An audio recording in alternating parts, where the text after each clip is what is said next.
Hello guys, so my name is Varun और आज कुछ कंट्रोवर्शियल टॉपिक पे बात करते हैं। डोंट वरी, रिलीजन पे नहीं करेंगे, वो काम पॉलिटिशियंस का है। पर आजकल टेक्नोलॉजिकल डिबेट भी रिलीजन से कम नहीं है, क्योंकि लोग सैमसंग और एप्पल को धर्म ही मानते हैं। ठीक है, हम जितने भी आईफोन यूजर थे यहाँ, इंक्लूडिंग मी, हम ये मानेंगे कभी ना कभी जीवन में हमने सैमसंग को नीचा दिखाया है। दिखाया है कि नहीं? मैंने तो दिखाया भाई। मेरा एक दोस्त है काशिफ, सो वो सैमसंग फैन है, पर हम उसको गरीबा ही बुलाते हैं। ठीक है, हम गरीबा ही बुलाते हैं। लेकिन अब बात ये होगी कि अभी अगर देखो तो सैमसंग ने गेम चेंज कर दिया काफी, लाइक रिसेंट ईयर्स में they have up the market, and the reason is Kashif जैसे लोग ये पहुंच गए क्या सैमसंग के पास कि यार ये एप्पल वाले बहुत गरीबा गरीबा बुलाते हैं, कुछ करो।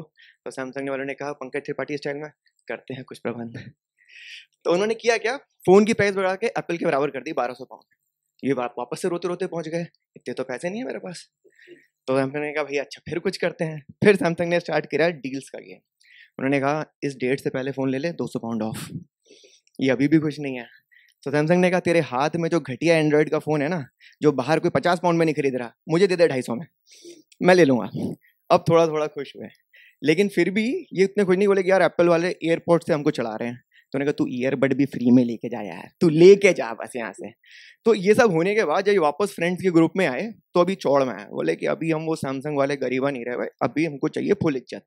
तो मेरे को, हम जब बात कर रहे हैं गरीबा गरीबा, तो वो काशिफ चढ़ रहा है कि अबे नहीं मेरा भी 1200 का फ़ोन है। तो मैंने उससे पूछा कि यार एमआरपी नहीं, तूने दिए कितने ये बता। तो बोलता है ही 700। तो मैंने उसे गरीबा नहीं बोला इस बार, मैंने बोला भाग गरीब, ऐसा ऐसा बोला मैंने उसको। पर इनसे बड़ा दोगला इंसान भी कोई नहीं होता कसम से। जिस दिन ये अपनी किडनी बेच के आईफोन ले लेते हैं, कसम से वक्त बदल जाता है, जज्बात बदल जाते हैं, आपको तो पता होगा। सॉरी बड़ा। तो एकदम से वक्त बदल गया, क्योंकि मैंने इसकी घर वापसी होते हुए देखा है। इसने अपना नाम बदल के केशव कर लिया यार। और एक सैमसंग वाले मेरे दूसरे दोस्त को उसको बोला इसने भाग गरीब। इतना बेपैंदी का लोटा बोल रहा है, बोस्ट कर रहा है कि एप्पल की ना सिक्योरिटी बहुत अच्छी है, जबकि साले के आईफोन खरीदने के बाद इसके बैंक अकाउंट में सिक्योर करने के लिए कुछ बचा ही नहीं है। लेकिन बकचोदी नहीं रुकनी चाहिए यार, ये वाली बात है। फिर जहां बकचोदी और टेक्नोलॉजी की बात हो रही है तो एक और टॉपिक निकलता है, म्यूचुअल एप्रिसिएशन का नाम सुना है? वही जो दो लड़कियां कमेंट में नीचे फोटो के नीचे कर रही होती हैं, देखा होगा आपने। तो पहली लड़की कहती है कि ओ लुकिंग गॉर्जियस, वो चश्मे वाला इमोजी और खूब सारे प्यार भरे हार्ट वाले इमोजी। फिर दूसरी लड़की कहती है थैंक्स बेब, XXX किस्सियों वाले इमोजी। सारा प्यार उमड़ रहा होता है वहाँ पे। लेकिन असली सच्चाई यहाँ बैठे हम सारे बॉयफ्रेंड्स और हस्बैंड जानते हैं, मन में सिर्फ ईर्ष्या का भाव है उनके। असल में सिर्फ अपनी सगी बहन की फोटो के अलावा किसी से खुश नहीं है कसम से। लेकिन वो म्यूचुअल एप्रिसिएशन अब नंबर 2 पे आ चुका है। कब से? जब से हमारे उम्र, पापा लोग की उम्र के रिटायर्ड अंकल लोग फेसबुक पर आ गए, क्योंकि उनकी वजह से अब हम फेसबुक पर हैं और बस हैं। अब हम कुछ करते नहीं हैं।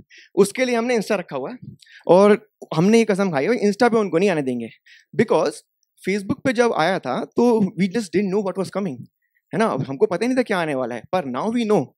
हम वो रिस्क नहीं ले सकते अभी। तो आजकल तो मैं ऐसे लोगों को जानता हूँ, माँ बाप को इंस्टा पे ब्लॉक किया हुआ है कि भाई रिस्क ही नहीं चाहिए किसी तरीके का, ब्लॉक करके रखना है।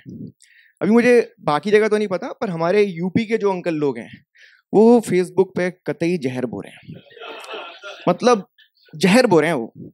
ये समझ लो कि शो ऑफ का नंगा नाच चल रहा है उनका वहां पे, एकदम नंगा नाच चल रहा है शो ऑफ का वहां पे। और कमेंट्स में वही म्यूचुअल एप्रिसिएशन, एक से एक उसी तरह के म्यूचुअल एप्रिसिएशन चल रहा है। भांति भांति प्रकार की गिफ्ट्स की शक्ल में सिर्फ नाइस और थैंक यू लिखा जा रहा है, और कुछ नहीं, सिर्फ नाइस और थैंक यू। और वहां पे एक अलग से कंपटीशन लगा रखा है इन लोगों ने कि मैं अपने बेटे के साथ यहाँ गया था, मैं अपने बेटे के साथ वहां गया था, अपने पोस्ट पे पोस्ट चल रही हैं। खुश ये भी नहीं है किसी और के बेटे की तरक्की से, ये भी ईर्ष्या की भावी रख रहे हैं, सेम हो रहा है, पर ये बस नंबर 2 पे ले आए हैं। ऐसे ही मेरे एक पापा के दोस्त हैं, ओवर एंथुसियास्टिक अंकल टाइप के, उन्होंने अपने बेटे की फोटो डाली और उसका कमेंट लिखा लंदन का हीरो सुमित। मेरे अंदर का बकचोदी का कीड़ा जाग गया। मैंने उसमें सुमित को टैग करके कमेंट किया लुकिंग ऑसम, चश्मे वाली इमोजी। अंकल को कटाक्ष समझ में नहीं आया, जहाँ जिसको कटाक्ष समझ यहाँ पे नहीं आया, कटाक्ष मतलब टॉन्ट, जो अंकल को समझ में नहीं आया। अंकल ने नीचे रिप्लाई कर दिया थैंक यू बेटा जी। मैं गिल्ट में आ गया क्योंकि इन्हें इज्जत के साथ जी लगा के थैंक यू बोल दिया यार। तो मैंने कहा नहीं यार, फेसबुक पे ऐसे ओपनली बकचोदी नहीं करेंगे, it is not good, privately WhatsApp पे कर लेंगे ऐसा। तो एक दिन मेरे हाथ में मेरे पापा का फोन था, मैं कुछ काम कर रहा था उस पर। पापा के रिटायर्ड बैंक एम्प्लॉय ग्रुप में एक पासपोर्ट साइज फोटो आई बूढ़े वाले अंकल की, बड़ा सा टेक्स्ट लिखा था नीचे। तो वो विद इन फ्यू सेकेंड्स उन्हीं अंकल का रिप्लाई आ गया, Om Shanti, RIP etcetera etcetera etcetera. Side में पापा को मैसेज करके बोस्ट कर रहे हैं कि मैंने रिप्लाई कर दिया, भाई साहब आप भी कर दो। तो मैंने वो टेक्स्ट पढ़ लिया, उसमें लिखा था जन्मदिन की हार्दिक शुभकामनाएं। फिर से मेरा बकचोदी का कीड़ा जागा, तो मैंने अंकल के रिप्लाई पे वो अरशद वारसी की मीम भेज दी, कौन है ये लोग, कहाँ से आते हैं। अंकल को फिर कटाक्ष समझ में नहीं आया, उन्होंने नाम और पता लिख के भेज दिया नीचे, ये है उमू और यहां से आता हूं। और साइड में पापा से लड़ा लग रहे हैं कि यार तुम बैंक की इतनी पुरानी दोस्ती भूल गए, कमाल है। तो अंकल, हमारे यहाँ की आंटियां भी कुछ कम बकचोद नहीं है, पर दे आर साइलेंट वॉचर्स, ठीक है।